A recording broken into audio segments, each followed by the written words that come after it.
father telling me when I was much younger, study hard, work hard, and you'll be okay in your older age. It just hasn't turned out that way for me, long term. He doesn't have enough super to keep paying his mortgage, and he doesn't want to resort to the age pension. I think a lot of other people are in the same position. And what would have happened if you had not worked? I probably would have lost my home. Alan found nobody was willing to give a man of almost retirement age a job. First one at 8 o'clock. So, with his wife Margaret, he bought a cleaning franchise. At the exact age we were told we could put our feet up, Alan's doing what so many other Australians are doing, working their butts off. I work 6 days a week, probably 12 hours a day. You do what you have to do to survive.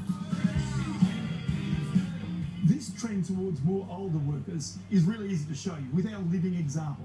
Go back 20 years ago, 1996, 4 years before the Sydney Olympic Games. At that time in Australia, there were 120,000 people aged over 65 still working. That's around 1 in every 18 Australian seniors in the workforce.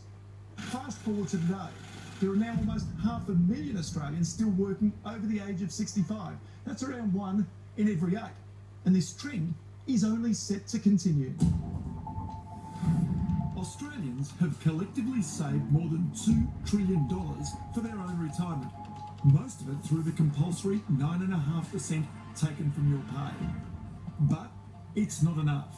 We're more than $2.5 trillion short, so many of us will keep working well into our 70s or fall back onto the age pension.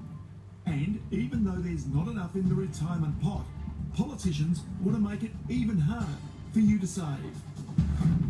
They want to limit the amount you can put in super.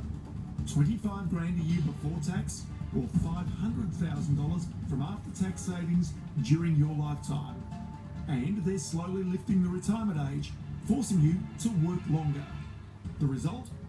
Most will run out of their own money when they're most vulnerable, aged in their late 70s and early 80s. Ted, how long have you been a butcher for? Oh, God. You put me on the spot. I started in 47, so what's your maths like? 83-year-old Ted Carey knows all about cutting costs. He could be the oldest working butcher in Australia. 1.5 kilos of chopped steak as well, thanks to. But Ted is the face of the future, as more Australians are forced to work in often physically demanding jobs much later into their lives. Meat that we normally cut has got too heavy for me, but I'm lucky to be able to work. A lot of people would say you should have retired years ago. I'm not going to sit down and wait for death to come to me. You know, I like what I'm doing. I mix with the people. I've got a good clientele, and I just get up every morning and do it. Ted's butcher shop has been around since the 1940s. And across the counter, he's heard all manner of woe from his customers. Today, the thing they're worried about is how they'll survive these sweeping super reforms. Everybody's worried over the changes. They got no idea what changes are going to happen. They signed up for a deal. Ted's part of the generation that didn't have compulsory super. But even if he chose to stop work and receive the pension, it would be barely satisfactory. A single pensioner receives $20,664 a year. A couple receives $31,153 a year. All those living on the full pension live right on the Australian poverty line. But the government's making the pension harder to get. It's cut the assets retirees can hold, along with the family home, to around $800,000.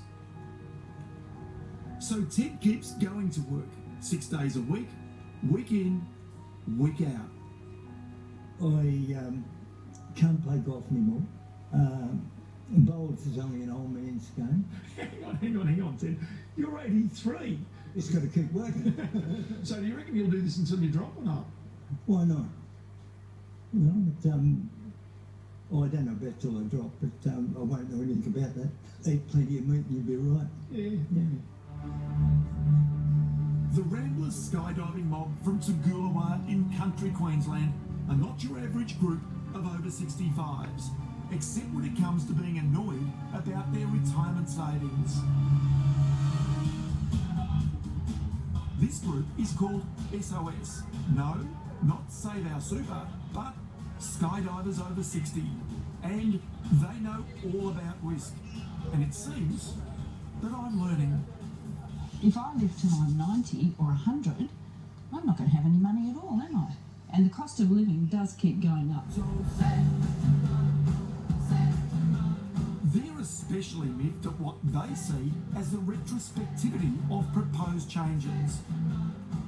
And they want to hope their young man's game keeps them fit and healthy, because many Australians just like them will be working well past retirement age. Now they've changed the rules and made it retrospective, so I can get very little in there. So it's sitting on term deposit earning 1.25%. So I'm thinking maybe I just go skydiving and spend it, and I can go on a pension. The government changing the goalposts is just not on. The super thing should not be touched, forever. It should be sacrosanct, locked in. You ever think you'd be 67 and working? Not really. I said to my accountant, hey, woo, like John here, I'm 65, can't I get the pension? And he said, no, get back to work. In my mind, I'm just going to keep working until I don't know what happens. Until you die? Yeah, until I never see it.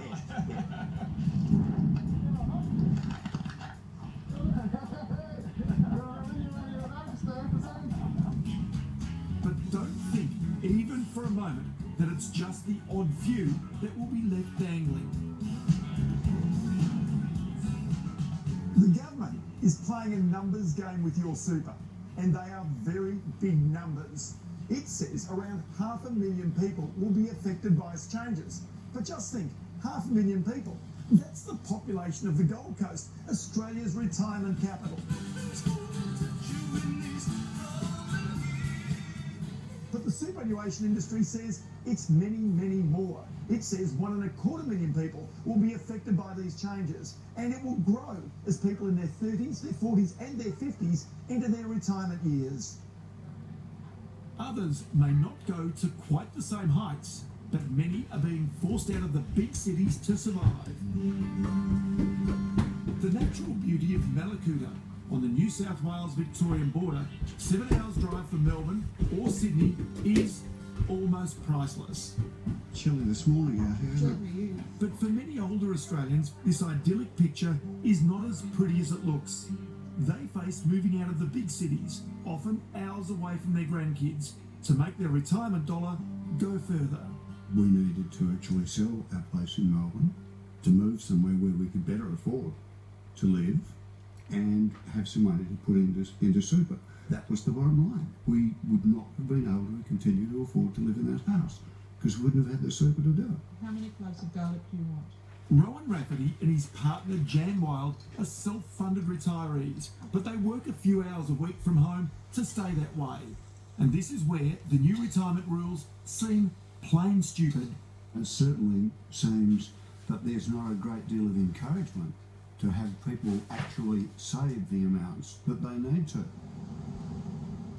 I have an issue with the fact that we seem to have gone into some sort of intergenerational warfare where, we baby boomers have had it easy all our life, blah, blah, blah. Feels like a grab for money. That's the only way I can describe it. I think this is a little bit of whinging going on. People are whinging about the changes. Who's whinging? The wealthy. You think it's the wealthy whinging? They were the rules. They expected the rules to go forever. But how? Really? Come on. One set of rules come in a mining boom. Now, and outside of that now, it's time to sort of tilt them. Jane Paskin is one of the country's most experienced superannuation lawyers and chair of leading independent actuary Rice Warner that's helped the government develop these new rules. She has no sympathy for people with more than 1.6 million in super who currently pay no tax. She's the first to admit the ideal retirement lifestyle has become a flexible dream, to say the least. Actuaries tell me when people are going to die, correct? Correct. So when am I going to die? Right now, they'll probably say you will die in your 90s. Okay, what happens if I live to 100? If you live to 100 and you've run out of your retirement savings, you'll be living on the old age pension. But do you understand? Nobody can tell a person when they're going to die. No. And if you can't tell a person when they're The going to risk die is if you live too long. and run out of money. And then you go onto the pension, because that sits there as a safeguard, doesn't it? The government, though, quite clearly is trying to grab cash off the table. They claim it's about trying to make the system more equal. But they also want to try and help to balance the budget. Super's a very easy pot of money to try and grab the money out of, isn't it? I don't know if I'd really go that far to say that. I see these as just sort of a bit of a tweaking of the rules, but they're still really generous. Okay. It's still the best place to save for your retirement. There's some harsh reality in this.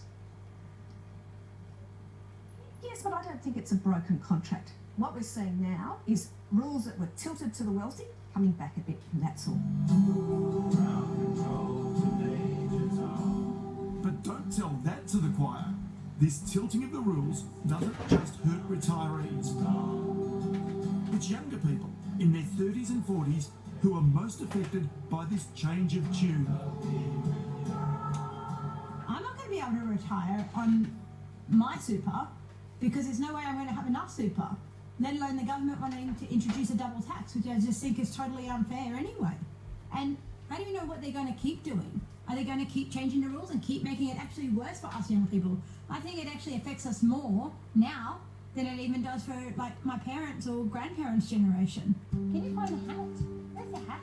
37-year-old Karen Stern is a childcare worker in Sydney's eastern suburbs. She earns far less than the average taxpayer. You know, sadly, as a childcare worker, you do it for the love of the job, not for money. Do you earn the average salary? $78,000 a year? No, not a chance. As you know, my plan was always to provide for ourselves. Karen and her father Jeff were so angry they wrote to the Prime Minister complaining about the superannuation changes. Then they went one step further. As a family, we were always very strong, you know, Liberal supporters, but certainly in the last election, that wasn't where my vote was going. You know, I had no faith in the government. And was it this particular issue that was the key for you? Absolutely. I don't like the fact that they're changing the rules. Karen might get lucky. Her old man Jeff has made a few bob in his life. There might be an inheritance one day from his super, but not if the government gets its way. The government would prefer that people spend all their super during their lifetime, leaving nothing to pass on to the kids. Well, I don't agree with that at all. I just don't think it's fair, and it's my money, and I followed the rules. We put the money into superannuation, and to get the best we can. We don't take a pension. Karen, what you just heard there is your father explaining why he thinks you should get an inheritance by virtue of the fact that he will have money left over at the end of his life. Why should you basically end up with his retirement income? That's Dad's choice. If he chooses that, you know, he wants to leave it for me and help, you know, to provide for my future, then why shouldn't he be allowed to do that? Who is the government to say what you can and can't do with your money? Aussies with too much work in front of them and too little money behind them are not copping the government fiddling with rules that affect their hard-earned savings. Truth is, they're suspicious of the whole damned system. The promise was there that you should be able to look after yourself. And that's what we wanted to do. Yeah. And we no longer feel like we've got control over that. So if we have some extra money, superannuation's not a place we'd be putting it because we no longer trust that the policy is going to be there to support that. Maybe we'll put it under the mattress, I'm not quite sure, but it seems like quite a good place really at the moment. Not under the mattress, not under the mattress.